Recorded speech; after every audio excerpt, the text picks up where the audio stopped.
So thank you everybody for showing up to the presentation today. My name is Jeff Wara. I'm the Director of Autonomous Platform Solutions over here at Intrepid. Today we're going to be talking about decoding SerDes, serialization, deserialization links, monitoring them, translating, and then also sniffing the bus when it comes to the forward and reverse channel information. So I'll explain that whole mouthful in just a second. So today, again, we're going to be talking about setting up, monitoring, and forwarding the packet header information to understand what's going on with the SerDes link, to know, is the video channel set up? What type of video is out there? Are there any links, errors on the link?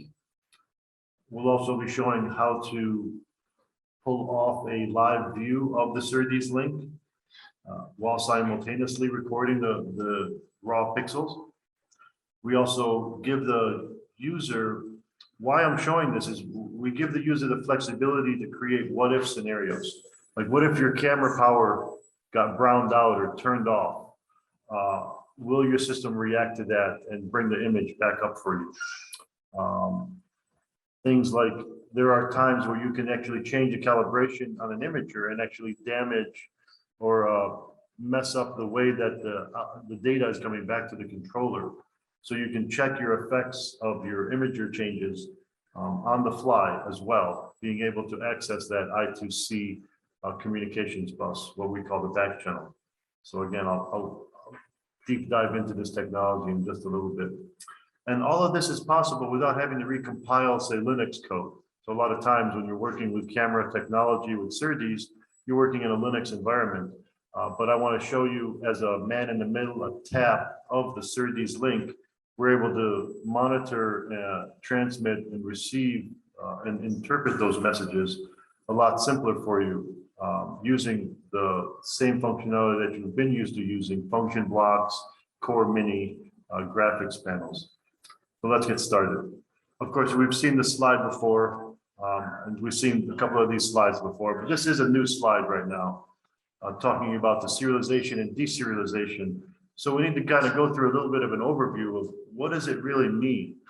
Well, really simply on the left side of the image, this is where you have your sensor information. And it could be parallel data. From a simple illustration standpoint, think of it as parallel bits of data that the chips themselves, these serializer, deserializer chips, will packetize the digital information, the parallel digital information, and create it into a serial link that can be transported down a coax cable or a shielded twisted pair cable, just like some of the T1 Ethernets that are out there. Once it gets to the other side of the link, you're going to deserialize it and put it back into the proper formats. So you can translate it and understand what was going on in front of the vehicle or getting a situational awareness around the vehicle. So over here at the very top, you have the power. So how do you power up a camera? You hear the term POC a lot, possibly. And POC stands for power over coax. And the power over coax on the right-hand side is the supply is generated typically on the deserializer side. It's on the deserializer side because you're connecting to a camera. So don't look at the middle for a second. Imagine if your controller is connected directly to your camera, then the deserializer in the controller would be powering up the camera sensor over the coax link. By the Intrepid Rad Mars device sitting right in the middle as a man in the middle, tapping that SerDes link, we have our own set of serializer, deserializers attached to the FPGA technology.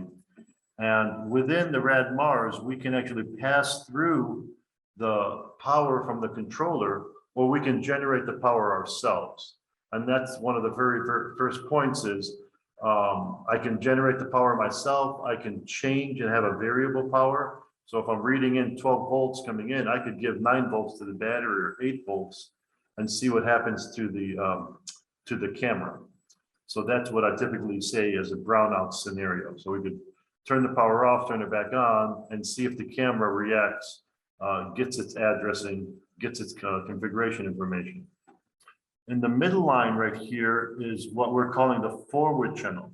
So the forward channel starts with the sensor itself, and it forwards in a high bandwidth capacity the video information.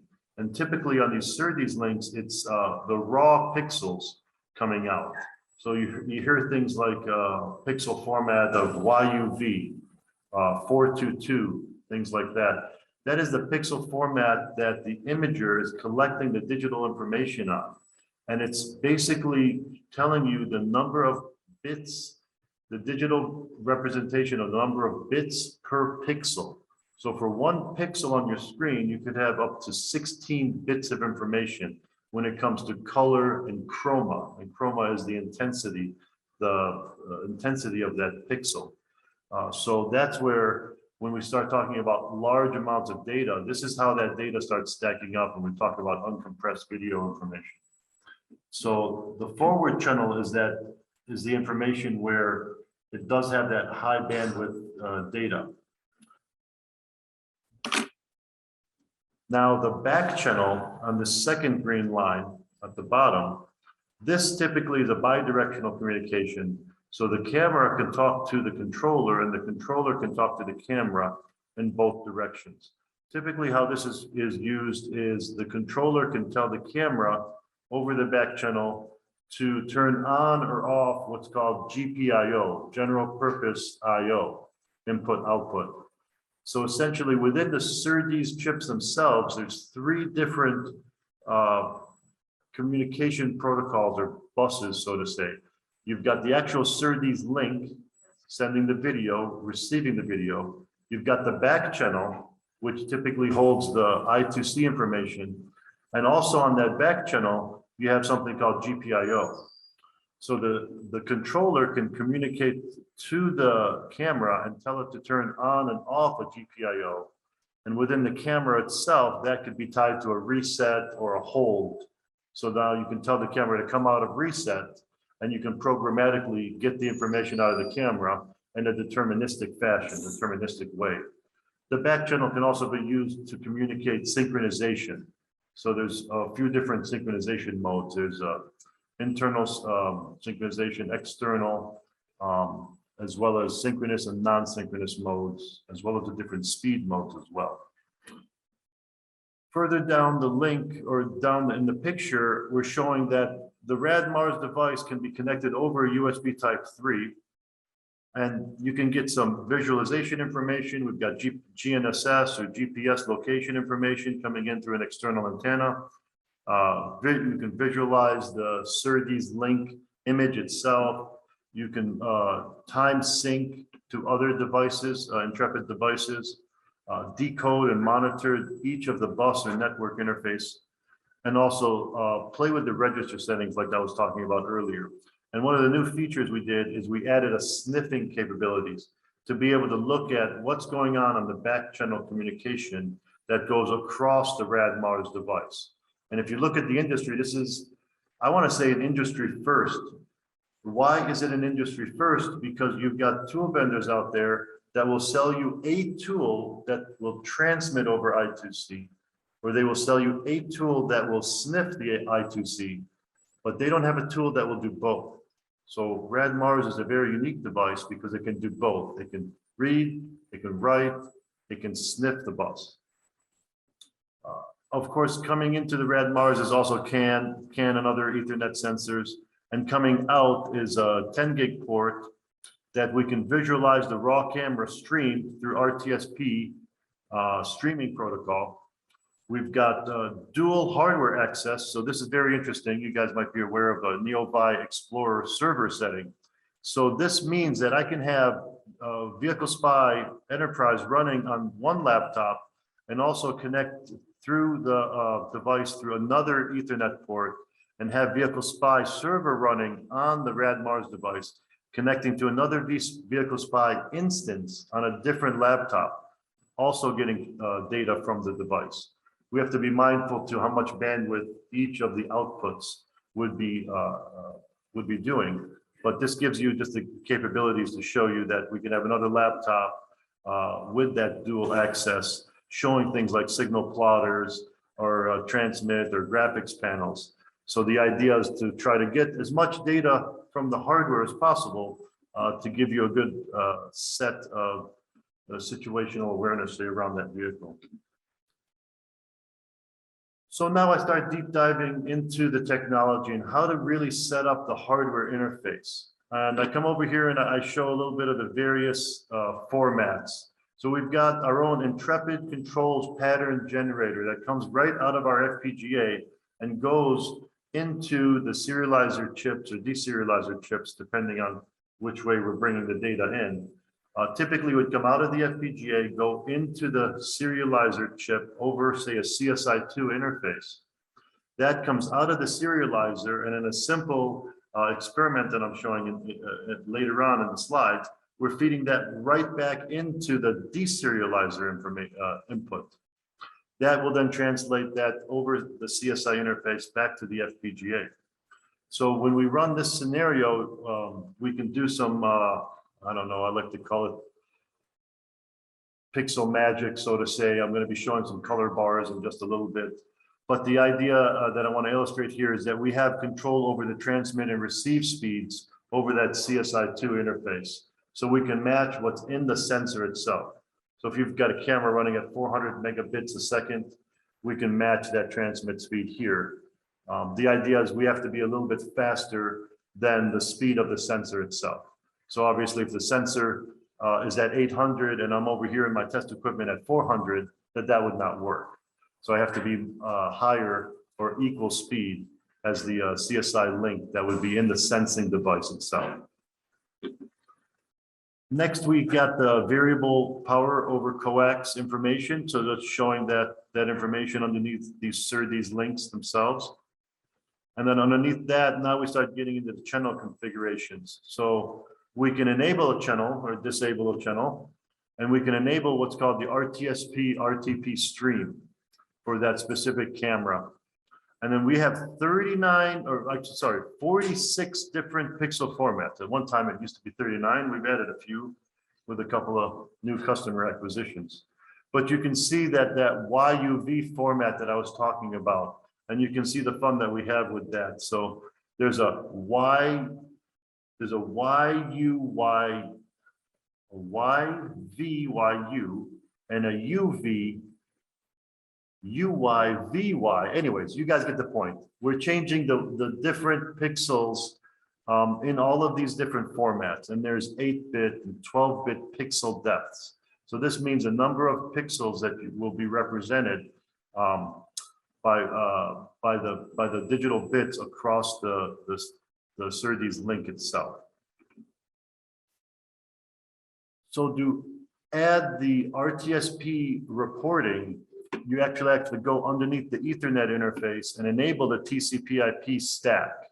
So now with the TCP/IP stack enabled, we're able to have an IP address set. So you can ping the device, you can see if the device is alive, we can set up a network mask and whatnot, but we enable the RTSP connection there. And then we have to go down to the reporting section, and we also enable the reporting of the SerDes. So I can put a cyclic time on there. Right now, we're just having it report back at a 1 second rate. And we've got some other things like fan speed and temperature reporting, but this also is where you can enable the GPS recording as well. So on the SerDes link, we've done a lot of decoding for you, because we need to know what is going on with the link itself. How do I know when I connect the camera that it's actually alive and programmed? One of the hardest things to do is actually bring a vehicle up and shut it down. And the same thing with cameras. To bring a camera up, you're actually talking to register controls or register values. So you need to make sure every bit is set properly, or things will not operate properly. The camera will not come up. So over here, I kind of go through step by step, going into the message editor, finding the NeoVi message, enabling and checking the database. This took me a while to figure out when I first started, I will say. But once you click the database, we will actually load that NeoVi database for you. And I'm just showing that you can filter that with a Ser asterisk right there, and you'll get these two different events, the SERDES status and SERDES event status. So within the SERDES status itself, this is decoding the video status header over that CSI2 interface. So the CSI2 interface would be synonymous to, say, the FPD link or the GMSL2 interface. And at the end of the day, what we're looking at is we're going to talk about the type, state encoded type of channel that's on that link. And I have decoded these in the next slide. But we'll look at the width, the height, and the frames per second. So right over here, we've got the type. And the type is FPD link 3 or GMSL1. It could be GMSL2 or FPD link 4 or GMSL3. In that type state encoded. On the next, the data width, the data type detected. This is the data type as being reported on the SERDES link itself. So these are those formats that we talked about. There's quite a few different formats that are out there right now. So you've got YUV formats. These are the decodings of that YUV. These are the decodings of the raw data format. And then these are the decodings of the RGB data types. And these, I believe, come right from the MIPI standard that defines the CSI2 interface. Of course, then we also have a SERDES type called the generic 8-bit long packet type. And that generic 8-bit long packet type typically contains 8-bit non-image data.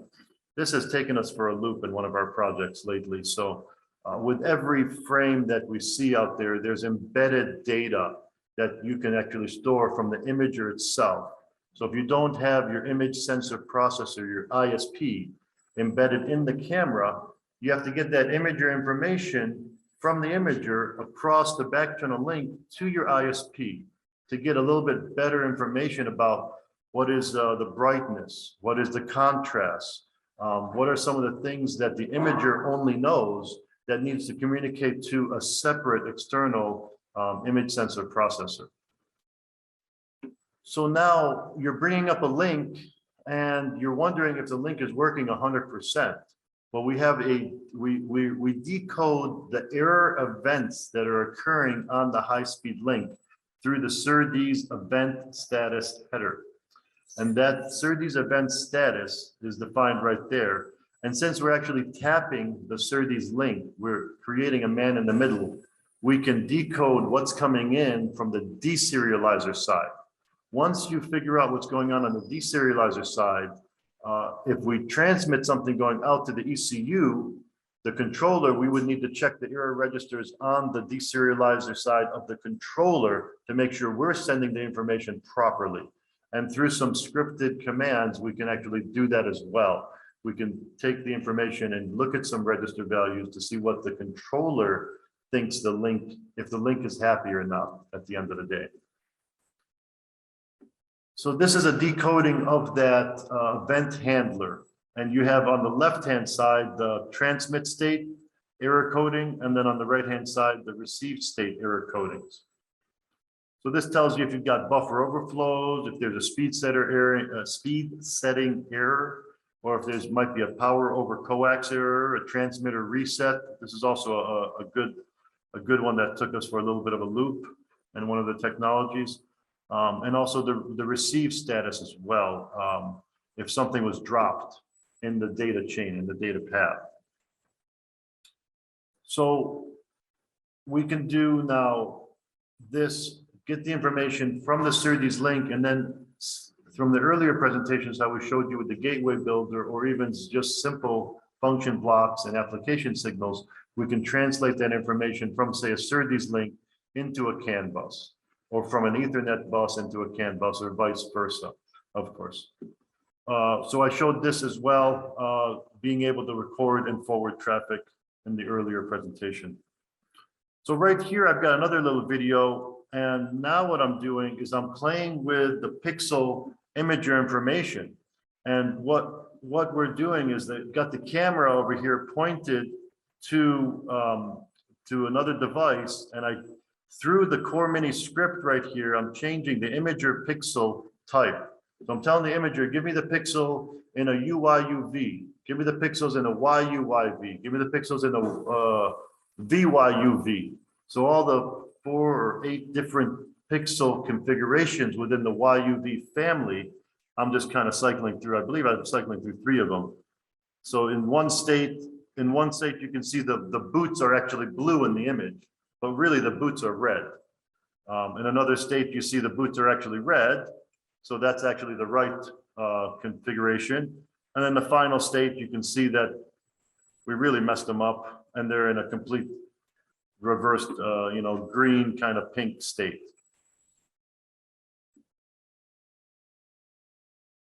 So now let's have some fun. So what I created was we took our FPGA pattern generator and we pushed that out using a pixel format of YUV, so we can read that in the Vehicle Spy software. And what I'm doing right here is I'm changing from a 1 bar to a 2 bar to a 4 bar or an 8 bar color bar information. And then what I'm also doing is changing the frames per second. So we've calculated all these values and I've pushed them into the register scripts. So what this essentially will do is it will go through and start changing the color bars one at a time. It'll go from 1, 2, 4, 8, and I can change how fast that occurs. And I can also change the frames per second. What I'm also doing is to not overburden the PC. I'm using actually a frame decimation technique called frame skip in the RTSP coming back to the PC. Because you see when I start going above, say 185 frames a second, it really starts, that data coming back at the PC really starts to increase. So you'll see this in this video. I'm showing you the utilization of our graph. In the video, the green line is the frames per second. The red line is the hardware port utilization. And what you'll see is I will bring in the Windows Resource Utilization Manager just to show you that the Windows is seeing an increase in the Ethernet traffic. And then I'll drop it down to 10 frames a second, and you'll see that drop in both of the graphs. Just showing you that how you can use the hardware to check your autonomous controller, say before a camera is available. Or you want to make sure, hey, I'm using this new autonomous controller. Can you handle 85 frames a second, Mr. Supplier? Can you do that? So with the color bar information, we could set up the frame width and height, and we can also play with the frames per second. So it's a great way to be able to check your controller before you even have a camera or go out to the vehicle. There's no use going out testing for 40 hours a week if you know your controller can't handle 35 frames a second. Your camera's programmed for 35 frames, but your controller can only handle 30. So just some things to be able to get you to test the systems faster and sooner if you're missing some parts. And it's a really nice demo to show. Showing the capabilities of the red bars and how we can generate color bars from within our FPGA and be able to transmit them out and try to say load down the PC or just be able to affect some different aspects of say your logging PC or your image processing system. So right here, we're able to see the status of red bars and different video channels. So we're actually wrapping the video out from series 0 back into series serializer 0 out. Full disclosure, we do use this to test some of the products. So what I'm actually doing, this is very, very unique. It would be too simple to just wrap one input to one output. We're actually wrapping one input going back into, we're wrapping one output going back into an input, then wrapping the second output and going back into the second input, and then displaying the image. So we're wrapping it and putting it into both data paths to be able to check the tolerancing and stacking up of the data and exercise each of the data paths. So if there's any issues in either of the data paths in any of the 4 chips that we're using, from the chips to the FPGAs, we would be able to easily see that in this fashion. So that's what I'm trying to describe over here without an image. But that again, in the serializer one, that is deserializer zero, there's two inputs. Basically wrapping both of them back together right here. So in that regard, we can, in this example, we can do a simple, say, change the script settings and get up to say 20 frames a second, because we're changing the pattern generator parameters on the fly. I'm just going to jump right up to 185 frames a second to see how fast that climbed up. We see 180, 190 frames a second, and over here we see that same utilization in Windows, kind of tap out right there. So we'll jump that back down to 10. So what in this demonstration, what I want to do, this is all PC mode. Now I'm going to go put this into our core media application. So we're going to say start and stop with a mouse, with a mic trigger, and we're going to capture the 1 second free, 1 second post. The mic trigger is also used to kill the screen. It tells it not to go to sleep, it will generate this data.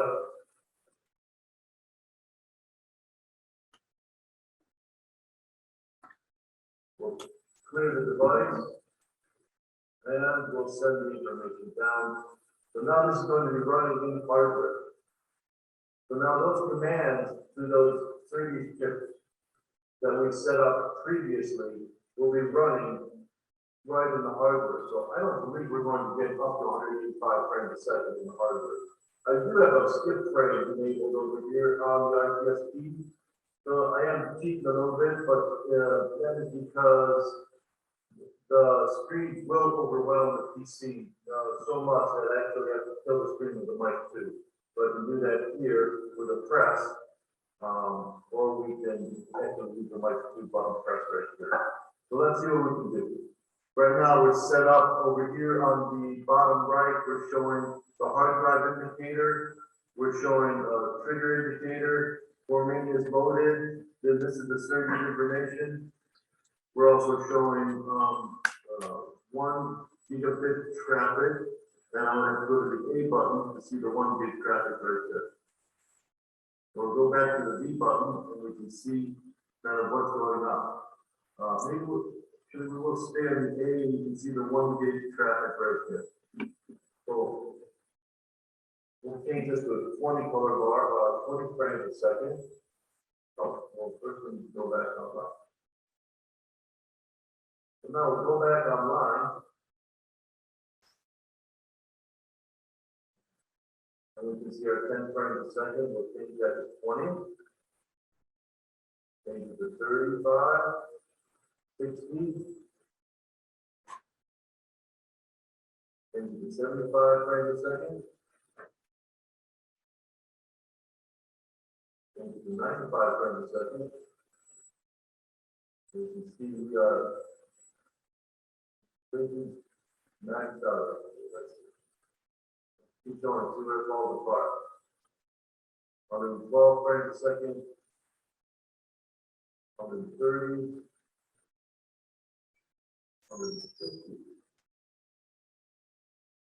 170. 185. We are speeding along.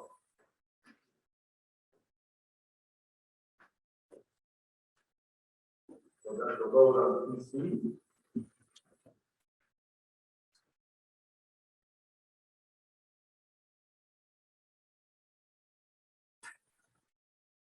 See where the receiving 4 million bytes a second. And we'll just drop that screen back to 10. And you can see that drop off there.